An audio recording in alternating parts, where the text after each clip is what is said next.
Hi అండి. అందరూ ఎలా ఉన్నారు? ఈరోజు వీడియోలో బ్రెడ్ పుడ్డింగ్ చేస్తున్నానండి. ఇది జున్ను లాగానే ఉంటదండి. సాఫ్ట్‌గా, టేస్టీగా ఉంటది. దీనికోసం పాలు, బ్రెడ్, షుగరు, వెనిల్లా ఎసెన్స్ వాడతాము. పుడ్డింగ్ చాలా బావుంటదండి. చిన్న పిల్లలు ఇష్టంగా తింటారు. ఈ పుడ్డింగ్ తయారు చేయడానికి ముందుగా మనం క్యారమెల్ రెడీ చేసుకోవాలి. దానికోసం నేను ఒక 3/4 కప్పు షుగర్ తీసుకున్నాను. ఆ షుగరు గిన్నెలో ఏసి ఒక 2 స్పూన్లు వాటర్ పోసి అలా ఉంచాలండి పొయ్యి మీద మంట మీద. ఆ షుగర్ అంతా కరిగి క్యారమెల్ మనకు రెడీ అవుతది. అది బాగా మరిగి పాకానికొచ్చిన తర్వాత బ్రౌన్ కలర్‌లోకి వస్తదండి. అది వచ్చే వరకు మనం ఈ పాకాన్ని రెడీ చేసుకోవాలి. దీనికి మెయిన్ ఇదేనండి. అగో చూసారా కలర్ చేంజ్ అయ్యే వరకు అలా చేసుకొని ఆపేసుకుంటే అదిగోండి రెడీ అయింది సిరప్, క్యారమెల్ సిరప్.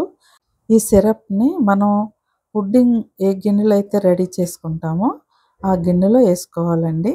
అడుగు భాగంలో ఏసి మొత్తం గిన్నంతా స్ప్రెడ్ చేసి పక్కన పెట్టుకోవాలి. మనకి క్యారమెల్ సిరప్ అయితే రెడీ అయిపోయింది. గిన్నెలో కూడా పోసేసాము. దీన్ని మొత్తం స్ప్రెడ్ చేసుకొని పక్కన పెట్టుకోవాలి. ఆ తర్వాత ఒక కప్పు పాలు తీసుకోవాలండి. ఈ పాలని కాచి మరిగించుకోవాలి. బాగా కాగిన తర్వాత ఆఫ్ చేస్తే సరిపోతుంది. ఆ పాలు కాచి పక్కన పెట్టిన తర్వాత ఒక బ్రెడ్ స్లైసెస్ 4 తీసుకున్నానండి. ఇది నేనైతే మిల్క్ బ్రెడ్ తీసుకున్నాను. ఈ స్లైసెస్ సైడ్ కట్ చేసుకొని వైట్ పార్ట్ మాత్రమే తీసుకుంటున్నానండి. ఈ వైట్ పార్ట్ ఉంది కదా! ఇప్పుడు మనం అడ్జస్ట్ అన్నీ చేసిన తర్వాత దీన్ని చిన్న చిన్న ముక్కలుగా చేసుకొని చేత్తో అయినా నలిపేయొచ్చండి. ముక్కల్ని తీసి మనం కాచి పెట్టుకున్నాం కదా! వేడిగా ఉన్న పాలల్లో ఏసుకోవాలి ముక్కల్ని. అప్పుడే బాగా నాని పేస్ట్ లాగా తయారవుతది మనకి. ఈ మొత్తం పాలల్లో ఏసుకుంటున్నాను ఇప్పుడు. పాలు కాగిపోయినాయి చూసారా? పొంగొచ్చింది. ఇప్పుడు స్టవ్ ఆఫ్ చేసుకొని ఈ కాచుకున్న పాలల్లో మనం కట్ చేసి పెట్టుకున్న బ్రెడ్ ముక్కలు ఏసుకొని ఒక 5 నిమిషాలు మూత పెడితే సరిపోద్దండి. చాలా స్మూత్‌గా అయిపోతాయి మన ఈ బ్రెడ్ స్లైసెస్ అన్నీ.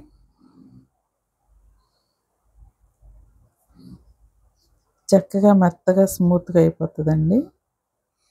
ఒకసారి అది మునిగే వరకు చేసి పక్కన పెట్టుకుంటే సరిపోతుంది. ఇప్పుడు దీని మీద మూత పెట్టుకొని మళ్ళా మనం 2 గుడ్లు తీసుకోవాలండి. 2 గుడ్లు మిక్సీ జార్‌లో ఏసుకొని 2 గుడ్లు ఏసుకున్న తర్వాత షుగర్ కూడా ఏసుకోవాలండి జార్‌లో.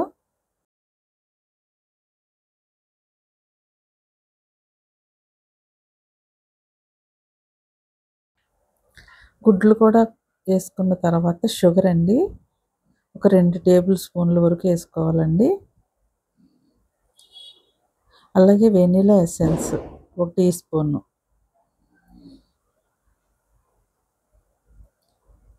వేసిన తర్వాత మనం పాలల్లో నానబెట్టిన బ్రెడ్ ఉంది కదండీ!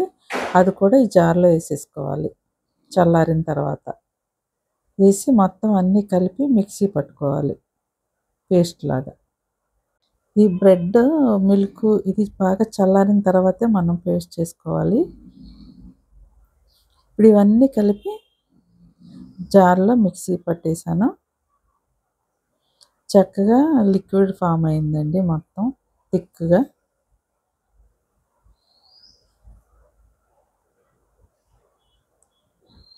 చేసిన తర్వాత మరలా ఏమైనా చిన్న చిన్న ముక్కలేమన్నా మిగిలినవి అని చెప్పి మనం ఇదిగోండి చాలా స్మూత్ పేస్ట్ లాగా అయిపోయింది. దీన్ని ఇంకా ఏమన్నా పలుకులు ఉంటాయేమో అని చెప్పి మనం ఎందులో అయితే పుడ్డింగ్ చేస్తున్నామో ఆ గిన్నెలోకి వడగట్టేసుకుంటే సరిపోద్ది. కింద క్యారమెల్ సిరప్ ఉండిపోద్దండి. పైన మనం ఇది వేసుకోవాలి. వేసి వడకట్టి మొత్తం వేసేసానండి. నాకేం రాలేదు ముక్కలు లాంటివి. గిన్నెలో అయితే అయిపోయింది. ఇప్పుడు దాని మీద మూత పెట్టుకున్నాను. తర్వాత పొయ్యి మీద ఒక ఇడ్లీ పాత్ర పెట్టా. అందులో వాటర్ పోసి ఆ వాటర్‌లో ఈ గిన్నె పెట్టుకోవాలి. గిన్నె పెట్టుకొని గిన్నె పైన మూత పెట్టి ఇడ్లీ పాత్ర మూత కూడా పెట్టుకోవాలండి. ఆవిరి మీద ఉడకాలండి ఈ పుడ్డింగు. ఇప్పుడు కుక్కర్ మూత కూడా పెట్టేస్తున్నాను. పెట్టి ఒక అరగంట పాటు ఉడికిస్తే చక్కగా ఉడికిపోయింది.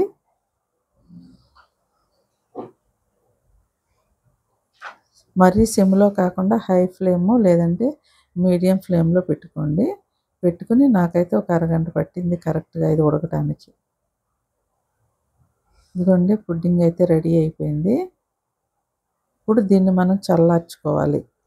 చల్లారిన తర్వాత మరలా ఫ్రిడ్జ్‌లో పెట్టుకొని ఒక 2, 3 గంటల వరకు ఫ్రిడ్జ్‌లో ఉంచితే బావుంటదండి. బాగా గట్టిపడి జున్ను ముక్కలాగా చాలా బావుంటది. ఫ్రిడ్జ్‌లో నుంచి తీసిన తర్వాత ఆ చివర్లో మనం లూజ్ చేసుకోవాలండి.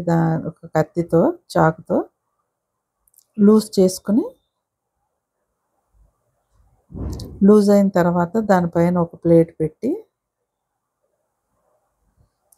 తిప్పి నిదానంగా కొడితే చక్కగా విడిపోయి కిందకొచ్చేస్తదండి పుడ్డింగ్.